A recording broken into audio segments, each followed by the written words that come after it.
I had feelings for him. I have no doubt that he had feelings for me too. It was evident. So the relationship continued. When we would have those differences, those 1 day, 2 days break, I would feel miserable. I would cry all day until I pick up my phone and then start a conversation with him with hopes of making up, even when he would be in the wrong. Like, the desperation was horrible.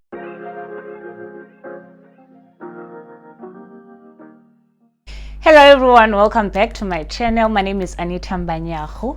If you watched my previous videos, you would know about my passion for children. That passion began when I started observing my life growing up, the things that I experienced that later affected my adult life, and one of those things being raised by a single mother. So my mother was married. She had children, 5 of my siblings in the marriage, and she left the marriage when she was pregnant with my brother, who's the only male amongst the siblings and the last one of the 5 kids. And then she had us, the last 3, out of wedlock. Although we could barely afford day-to-day necessities, our home was very warm. My mother and sisters knew how to run a household. I remember people would leave their beautiful houses and they would come hang out in our shack. It was cheerful. We were really blessed. We still are, but we were poor, very poor and blessed. I wouldn't trade my childhood for anything. I wouldn't even trade the moment we wouldn't have food in the cupboards.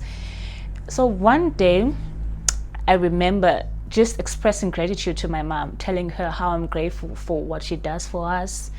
Being a domestic worker, working 2 days a week, but somehow able to provide for 8 children. And I remember telling her that she doesn't make me feel like I need a father or a paternal figure in my life.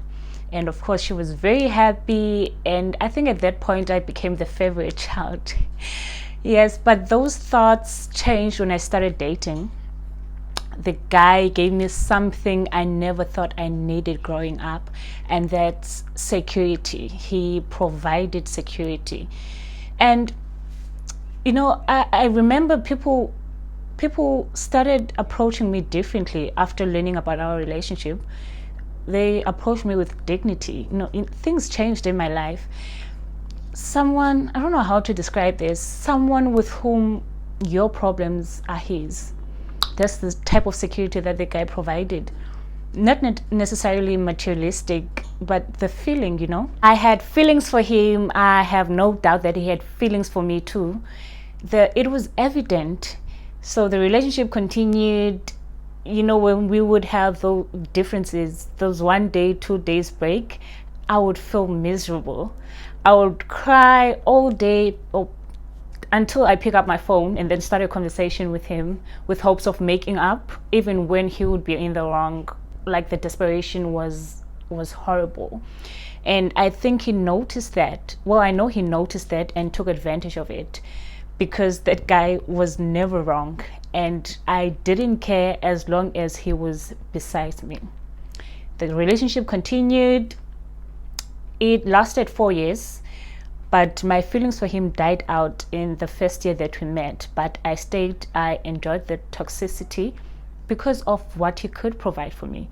The type of feeling or security that he provided I was missing from the love, from everything that my mother and my siblings could provide for me. So I just stayed for that experience, even though the feelings died out. I didn't have love for him any longer. And that made me realize that this was something that I missed in my childhood. Then I didn't have anything to compare it with because I never experienced it.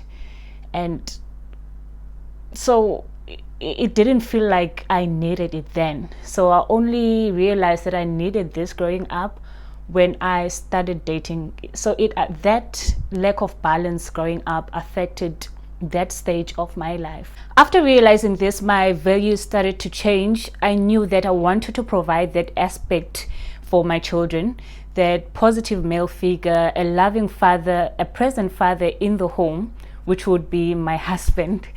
This or doesn't take away the things or the hard work that my mom did by raising us beautifully. But I just realized that every child needs that natural balance and order in their lives. I had all these female influences, but I was lacking a positive male influence, which that later affected a stage in my life. So I ended things with this guy. At this point, he was so desperate to make it work, but he no longer had value to me. So we ended things, and also I wanted to confront this needy behavior, this sudden desperation that I had after I met him. And I knew that with him in my life, it would have been possible to confront that. So I found that balance after committing my life to Christ. God really filled every hole and balanced out everything in my life. When I think about this area in my life, I cringe. I feel ashamed that I once gave somebody's son the pressure to fulfill something that was my childhood trauma, something that was supposed to be fulfilled by a father. And it was not his responsibility. I knew that he had good intentions about our relationship, but some people treat you the way that you treat yourself. And at that time, I didn't love myself. I was desperate to make him happy in the expense of my own happiness, to get what I wanted from him, which is what he provided for me. So I hope everyone realized that every child needs a father in their lives. They need a loving and a present father in their lives. And the best gift that you could provide for your children is that loving father who will fulfill their role with dignity. And that all depends upon the choices that we make today. And yes, that's it for today's video. I hope to see you again. I hope you come back again to watch my next video. If you are not subscribed, please make sure that you do. Bye.